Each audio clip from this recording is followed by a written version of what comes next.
we'll get started then if that works for you. Sure. Yeah, great. Well, just start with a quick introduction of yourself, Rachel, if you don't mind. Sure.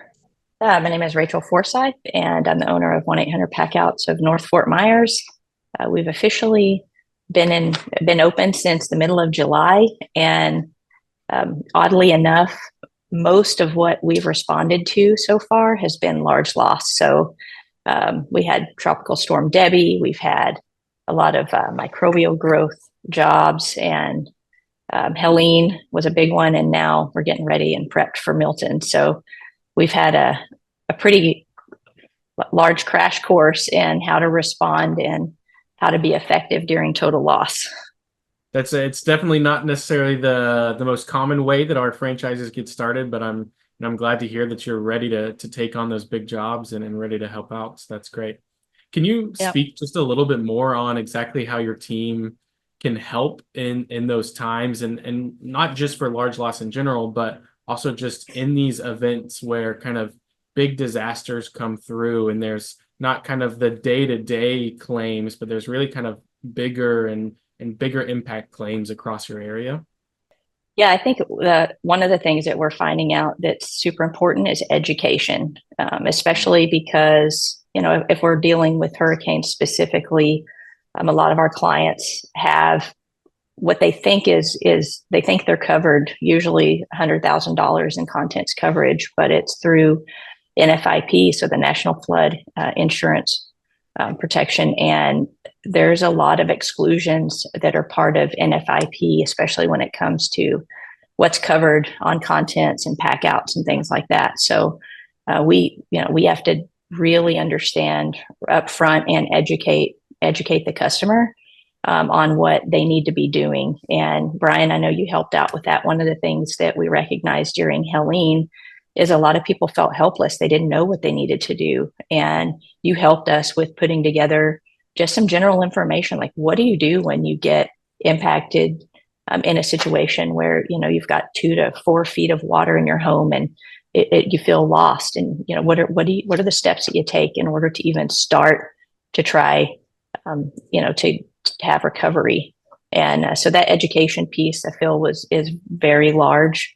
The other thing too is making sure that, we have, one of the first things we have to do is we have to build trust pretty quickly. And a lot of times our clients are trying to manage through, trying to talk to insurance, trying to manage what's going on with the home. And some of the things that we can do to help is help educate them on the entire process, because we're finding out too, sometimes the restoration contractors, they're telling them what they're doing, but they don't really have a good picture of what the total process looks like. And we can help them, just kind of make sure that we're covering the bases with them and making sure they're staying educated, especially in large loss situations like this. You have so many contractors that are coming in from out of state. And so we're trying to educate clients to make sure that any contractor they have working on their home is licensed in the state of Florida. And then also knowing that shortly, 2 days, 48 to 72 hours after a large loss, we're going to start seeing microbial growth. So that changes things a little bit too, and making sure that they're educated and they're protected as well. And that also helps build trust between us and the client. Yeah, that's great. And you also kind of spoke on there, kind of the relationship between, the homeowner and the restoration contractor, kind of in that same vein of how we can help those homeowners in those times. A lot of the work that we get and the companies that we work hand in hand with are those restoration companies that get pulled in on these jobs too. How do you and your 1-800-PACKOUTS, how do you correspond with those contractors and restoration companies during these times as well?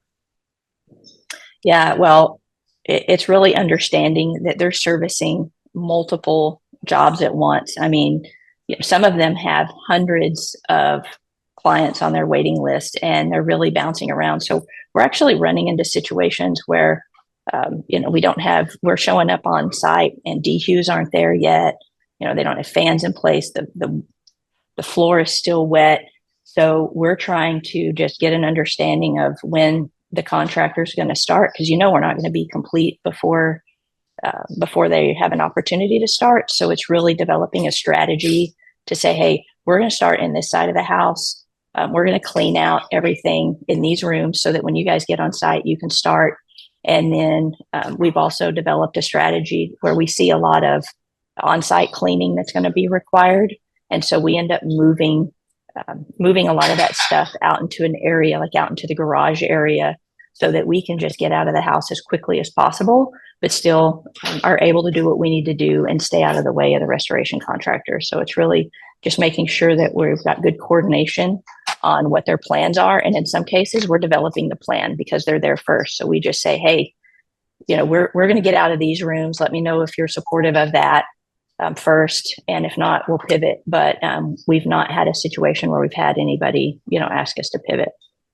Yeah, that's great. I mean, I think that shows that, a big part of what we do is just we're there to help, right? Like we're there to help the restoration contractor with their efficiencies. We're there obviously to help the homeowners in their preparation and then afterwards. So, as we can see the wind blowing in the background, like you said, Hurricane Milton is just on the cusp of, hitting right in your area, and you guys are dealing with a lot of the effects and aftermath of Helene. Do you feel like your preparation kind of going into the next week after Milton is any different after what you've seen from the effects of Helene and what you've been working with there for the past week or so? Not so much different, but I will say that we kind of started at zero when we hit Helene, and now we've already got customers that we're interfacing with from Helene, and now we're going to have Milton on top of it. So I do suspect we'll have to balance some priorities a little bit, and that's where it's helpful to have other franchisees in the state. So not everybody's going to be impacted the way we are.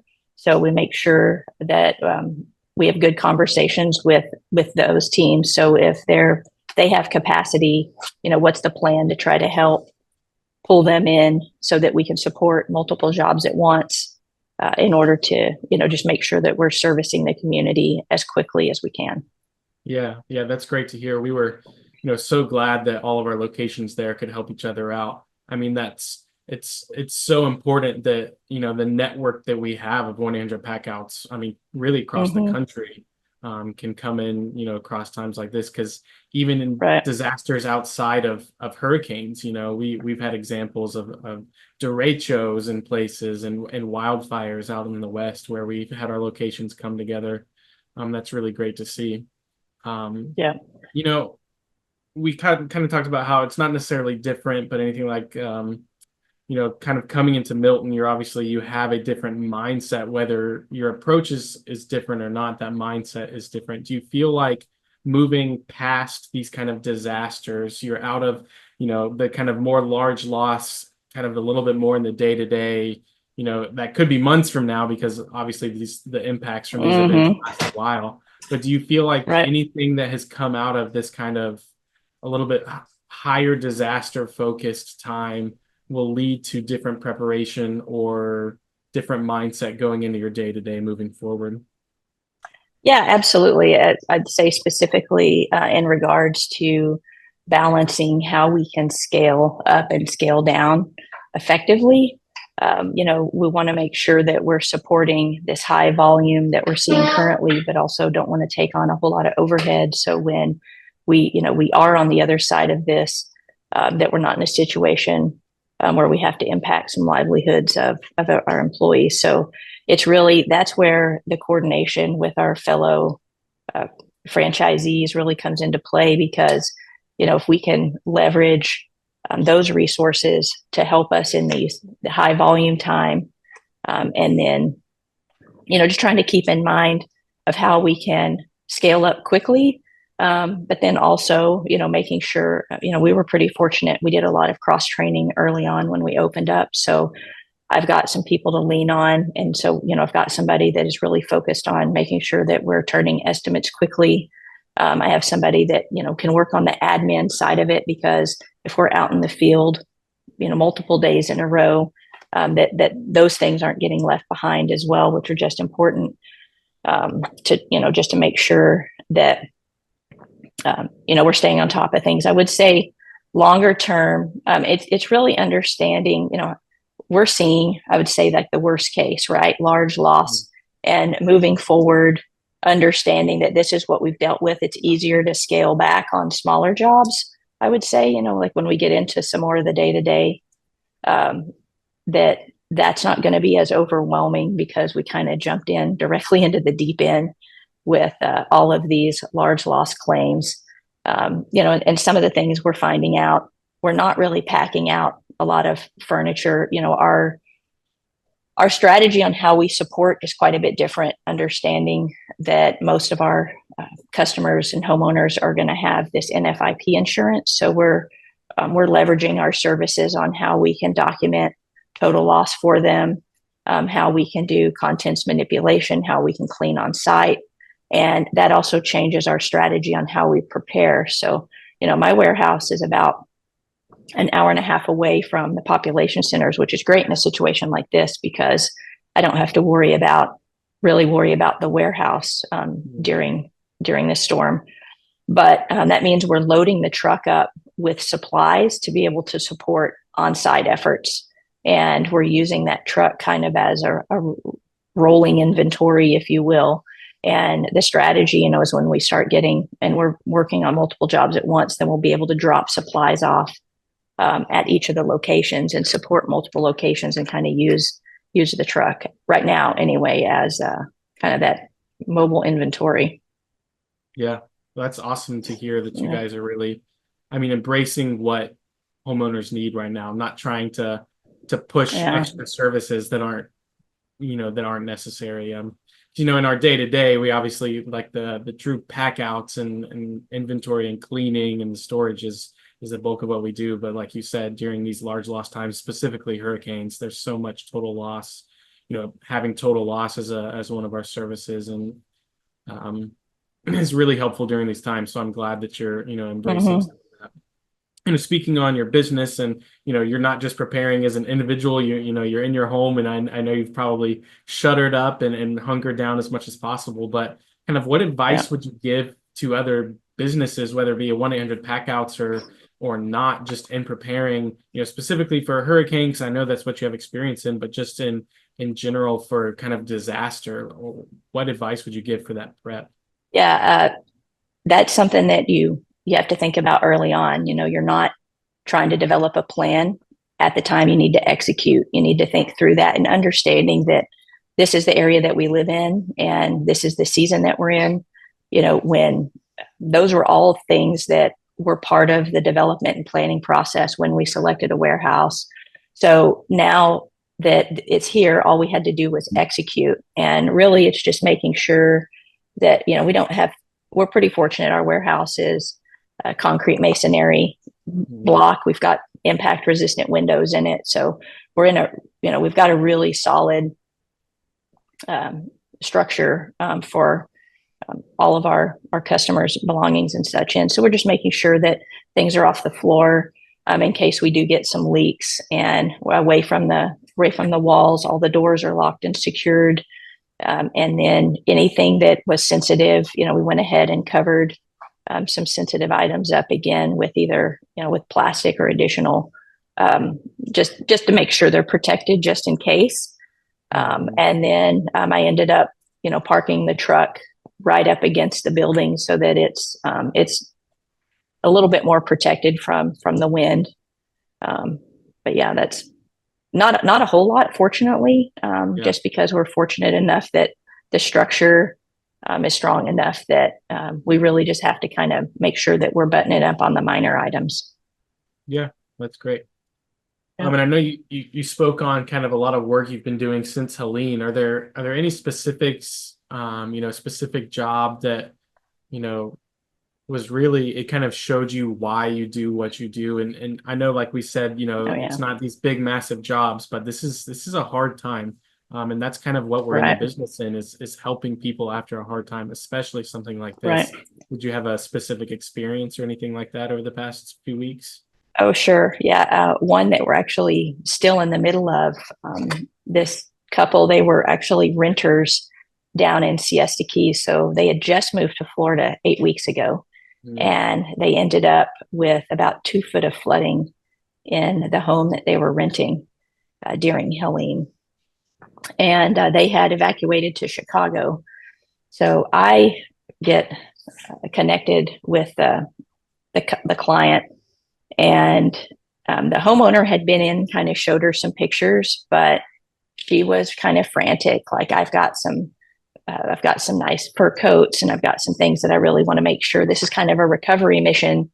So, she gave me the code to the house. I had her on FaceTime. We're walking through things, and I'm pointing out some things to her and making sure that we're, developing a good plan on how to support them. And again, it kind of goes back to building the trust. And, she made a comment that they had been through a lot this year. And, if you're my age, this will make a lot more sense. But she said, Mr. Rogers says that you have to make sure that you recognize who the helpers are. And she told me, she was like, you're a helper, and thank you for being there. And they were able to fly down for about 2 days while we were there. And, she was just getting emotional, telling everybody that they were going to move back to Chicago. And I just looked at her and I said, hey, do you need a hug from a total stranger? And she was like, yeah. She's like, yes, I will take one. So, and just making sure that I stay in constant communication with her, because we're there with their belongings, and they have to be able to trust that we're making the right decisions on their behalf, and we're doing things with integrity. And that it really pays off. I mean, I even was getting teared up as she was trying to tell me about what's going on. And then the other thing too is looking out for their on their behalf.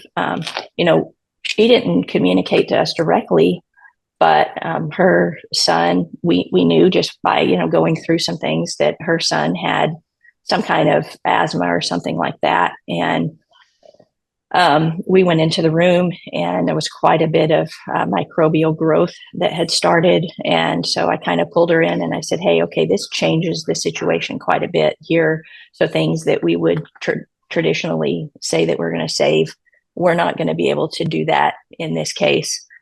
Even though there hadn't been any kind of there was no time for a formal protocol or anything, but it was just, having that education and being able to communicate to the homeowner, like what changes when you're in that kind of situation, and the decisions that she needs to be thinking about making in a time like that is, just again, making sure that we're looking out for what's best for the homeowner. And again, that goes back to just instilling that trust between us and them.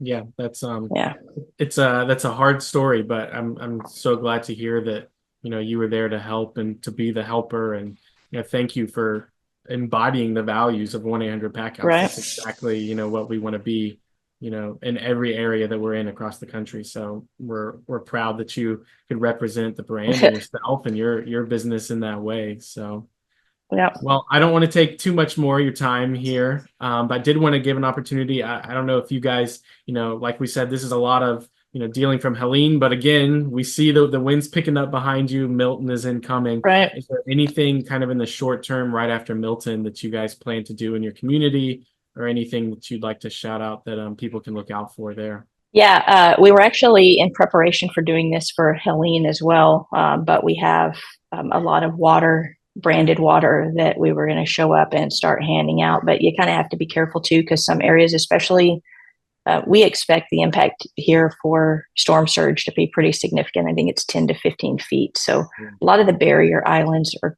going to be shut off to the general public for a while. But again, it's making sure that we're doing that education and reaching out to our referral partners to make sure that they're aware. And I did that already. Hey, you guys okay? Are you ready for the storm? Kind of staying in front of them as well, not only as a vendor, a trusted vendor for them, but also as a friend. Making sure that they're staying safe, and knowing that we're there for them even outside of a business need. And we'll continue to do that as soon as the storm passes, to make sure everybody's okay, if there was anything that they needed. and we'll be ready to deploy. Well, great. Well, Rachel, stay safe, first of all. Thank you for all that you've done, in your area. Thank you for all that you've done to help the homeowners and the businesses across your area as well. So I'll let you kind of get back to making sure you're hunkered down and prepared. But thanks for representing the brand and being that helper. We appreciate it. Yeah, appreciate it. Yeah, thank you, Brian.